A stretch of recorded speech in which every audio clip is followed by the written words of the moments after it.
শীত, গ্রীষ্ম কিংবা বর্ষা, প্রতিটি ঋতুতেই পাহাড়ের এক আলাদা সৌন্দর্য রয়েছে। আর যদি বলেন সব থেকে সুন্দর কখন, তাহলে আমি বলবো বর্ষা। গরমের পাহাড় দেখা নতুন কিছু নয়, কিন্তু বর্ষাকালে পাহাড় দেখেছেন কেউ? এই বর্ষায় অনেকেই পাহাড় যেতে পছন্দ করেন না।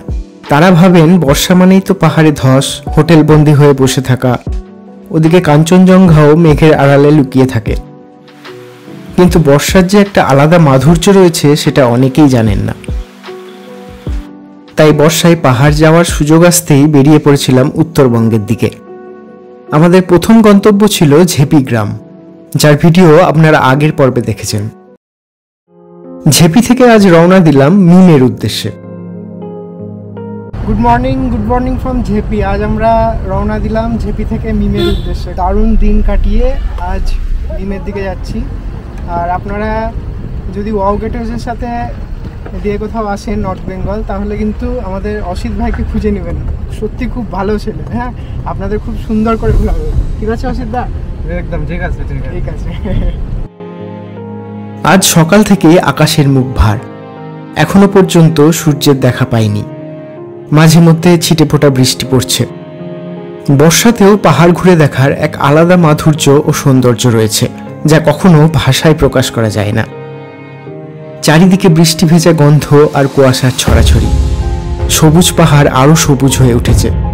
হ্যাঁ, হয়তো তুষারাবৃত পর্বতগুলো নজরে আসে না, তবে পাহাড়ের এক অচেনা দৃশ্য দেখা যায় এই বর্ষায়। ঝেপি থেকে প্রায় 30 কিলোমিটার পথ অতিক্রম করে এখন রয়েছি দার্জিলিংয়ে। দার্জিলিং ঢুকতেই জোরে বৃষ্টি নামলো।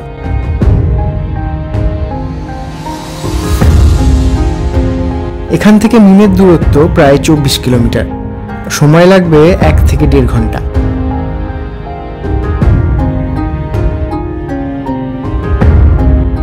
দার্জিলিং থেকে ঘুম লেপচা জগৎ হয়ে মিরিক রোড দিয়ে এনজিপি যাওয়ার রাস্তায় পড়বে মিম টি স্টেট বা মিম বস্তি।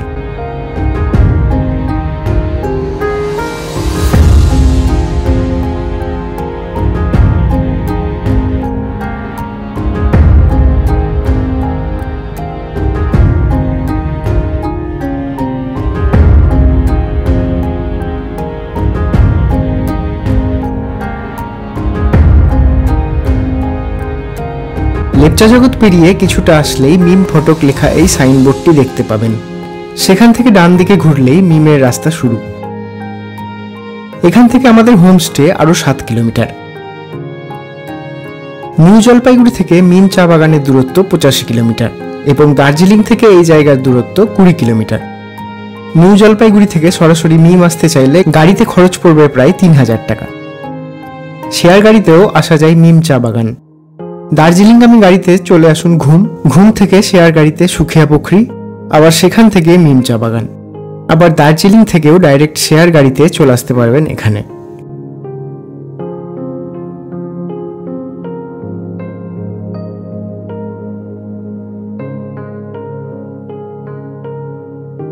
ভাঙাচোরা রাস্তা দিয়ে এগিয়ে চললাম।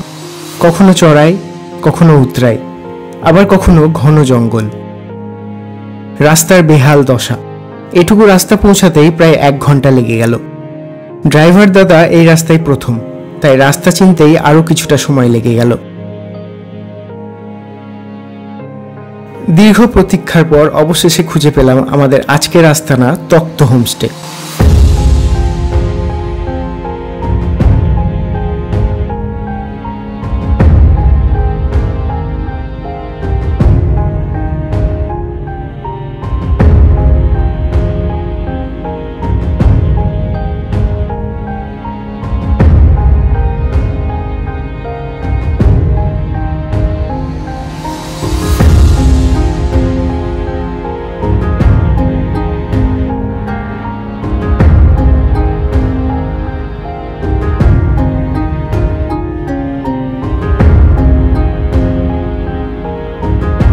মিম পৌঁছাতে প্রায় 2টো বেজে গেছিল, তাই একটু ফ্রেশ হয়ে লাঞ্চ করতে গেলাম। লাঞ্চে ছিল ভাত, একটা সবজি, ডাল, মাছ, পাঁপড় ভাজা আর স্যালাড। খাওয়া দাওয়া একদম ঘরোয়া। লাঞ্চ করে গ্রামটা একটু পায়ে হেঁটে ঘুরতে বেরোলাম। হোমস্টে থেকে এই রাস্তা দিয়ে 6 কিলোমিটার নিচে নেমে গেলে দেখা যাবে লিটল রঙ্গিত নদী। সেখানেও শুনেছি থাকার ব্যবস্থা রয়েছে। হোমস্টের ওনারের থেকে জানতে পারলাম বর্ষার কারণে এই রাস্তার অবস্থা খুব খারাপ, তাই এখন সেখানে যাওয়া যাবে না। তাই অবশেষে আমার বাজ পাখিকে লিটল রঙ্গিত নদী দেখতে পাঠালাম।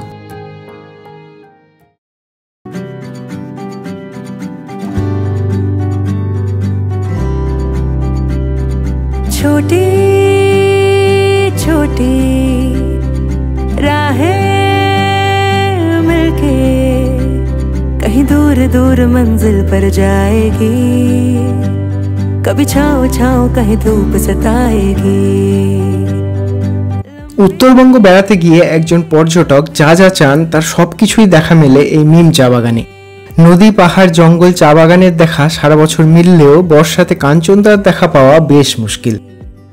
कभी छाँव छाँव कहीं धूप सताएगी, सफर अनजाना सा है, रास्ता बेगाना सा है, हर मोड़ मोड़ पे कुछ नया सा है, हर मोड़ मोड़ पे। কিছুক্ষণ বাদে বৃষ্টি নামলো। আমরা ছাতা মাথায় করে হোমস্টের দিকে এগোতে থাকলাম। একরাশ ঘন কুয়াশা গোটা গ্রামটাকে ঘিরে ফেলতে শুরু করলো। আর একটু সন্ধ্যা হতেই আরো জোরে বৃষ্টি নামলো। কাল এরকম বৃষ্টি হতে থাকলে গ্রামটা হয়তো আর ঘুরে দেখা হবে না। রাতে তাড়াতাড়ি ডিনার সেরে শুয়ে পড়লাম। শোয়ার সময় দেখলাম বৃষ্টি থেমে গেছে, কিন্তু আকাশ তখনও পরিষ্কার হয়নি।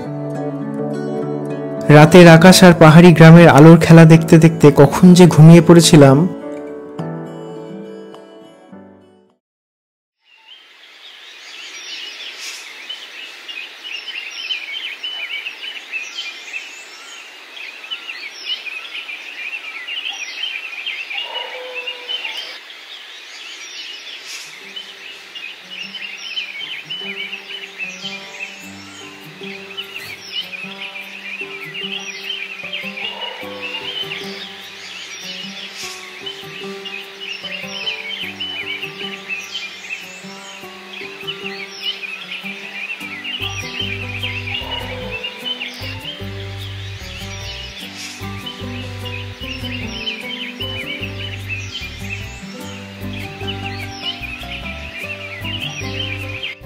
গুড মর্নিং ফ্রম মিম।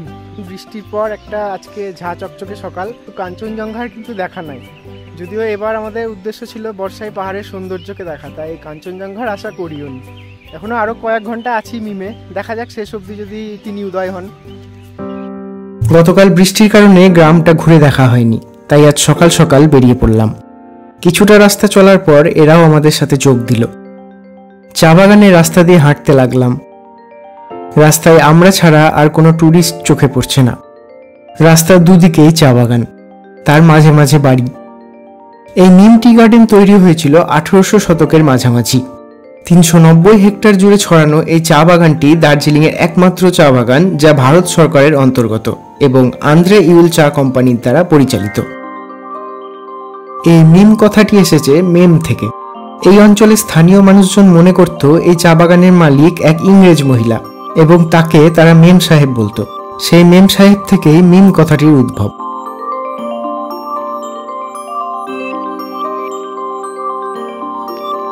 ছবির মতো সুন্দর এই গ্রামের রাস্তায় হাঁটতে হাঁটতে কতক্ষণ যে কেটে গেছিল জানি না।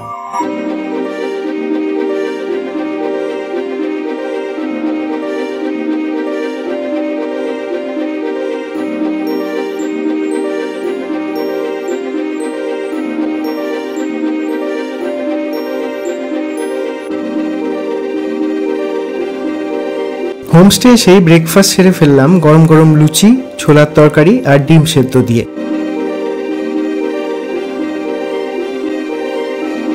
अगर किसी चीज को शिद्दत से चाहो तो पूरी कायनात उसे मिलाने में जुट जाता है।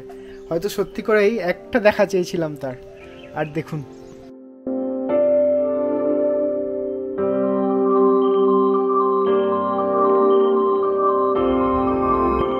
বর্ষায় পাহাড় বিপজ্জনক ঠিকই, কিন্তু এই সময় পাহাড়ের যে সৌন্দর্য দেখতে পাবেন তা আর অন্য সময় পাবেন না। হাতে 2-3 দিন সময় থাকলে একবার চলে আসুন মিম। আর ছাতা মাথায় দিয়ে বেরিয়ে গ্রামটা ঘুরে দেখুন। পাহাড়ের রাস্তায় হাঁটতে হাঁটতে ঝিরঝিরে বৃষ্টির ছাট গায়ে লাগান, আর তার সাথে গরম গরম ধোঁয়া ওঠা মোমো আর দার্জিলিং চা। দেখবেন একবারে জমে যাবে বর্ষা। এরপর আমরা কোথায় যাচ্ছি জানতে সাবস্ক্রাইব করে নিন আমাদের চ্যানেল ট্রাভেলিং আওয়ার্সকে। তাহলে আমরা যখনই কোনো ভিডিও আপলোড করব আপনার কাছে নোটিফিকেশন পৌঁছে যাবে। আর ভিডিওটি যদি ভালো লেগে থাকে তাহলে একটা লাইক করবেন আর প্রিয়জনের সাথে শেয়ার করতে ভুলবেন না। তাহলে ভালো থাকুন, সুস্থ থাকুন আর দেখতে থাকুন ট্রাভেলিং আওয়ার্স। ধন্যবাদ।